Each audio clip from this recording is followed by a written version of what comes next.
So Harold and Bert, Harold played by John David Washington, Bert played by Christian Bale, meet in war, and Valerie is a nurse. So they all meet in Belgium, and she treats them, and they all kind of run off to Amsterdam together, where they have this kind of golden bubble of time in Amsterdam, and it's just kind of that thing that they always carry with them, that they had this time in Amsterdam. And then they don't see each other for many years. Well, Valerie doesn't see them for many years, and kind of when they're all flung back together, they're caught up in this murder and conspiracy plot.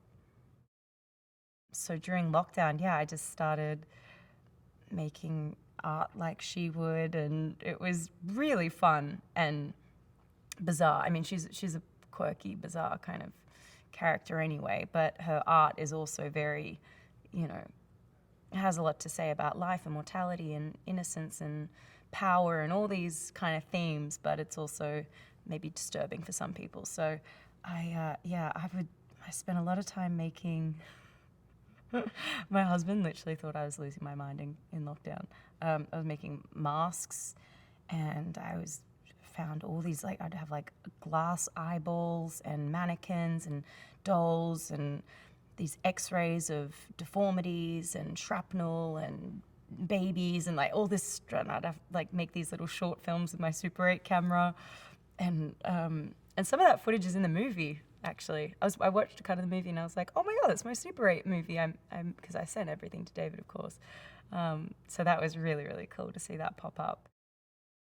I don't know, I get the impression that he's someone that's just like watched people a lot and understood that in certain situations when something really big and scary is happening, actually something really small and hilarious can be happening at the same time.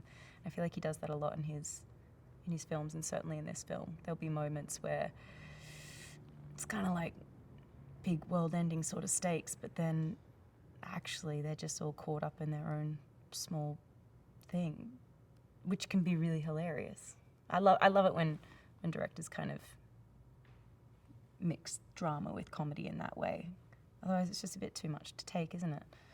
I think that would definitely be Valerie's point of view too. So if you didn't find the humor and if you didn't find the beauty, you just couldn't do it. It's just too much.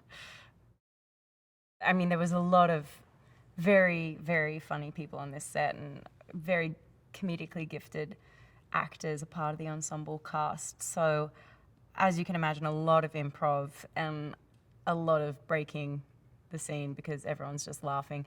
I'd say anytime Mike and Michael, so Mike Myers and Michael Shannon, anytime they'd start riffing on bird watching stuff, I mean, we were just like completely undone. I mean, there's so many takes that I don't think anyone could have used. And I remember thinking at the time, I was like, this will never be in this. How could this possibly be in the movie? And then honestly, when I watch the movie, it's like my favorite parts when they talk. But I mean, there is so much footage of them talking about birds, and it was so funny. But that's like why there's so many great little duos on camera, whether you've got like Alessandro and Matthias, like the two cops, is like this one little duo, or you've got, Mike and Michael, like there's like all these like little duos, and everyone's so funny, and you're so pleased when they pop up on screen.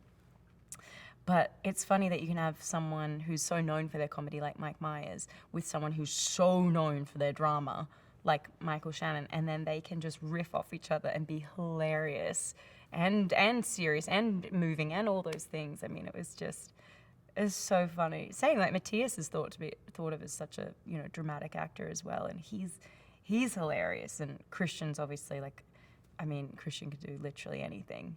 He's so funny. I mean, everyone was just so good, so talented. It's really charming and magical and propulsive, and it's like both people's tiny little worlds and the big world at the same time, if that makes sense.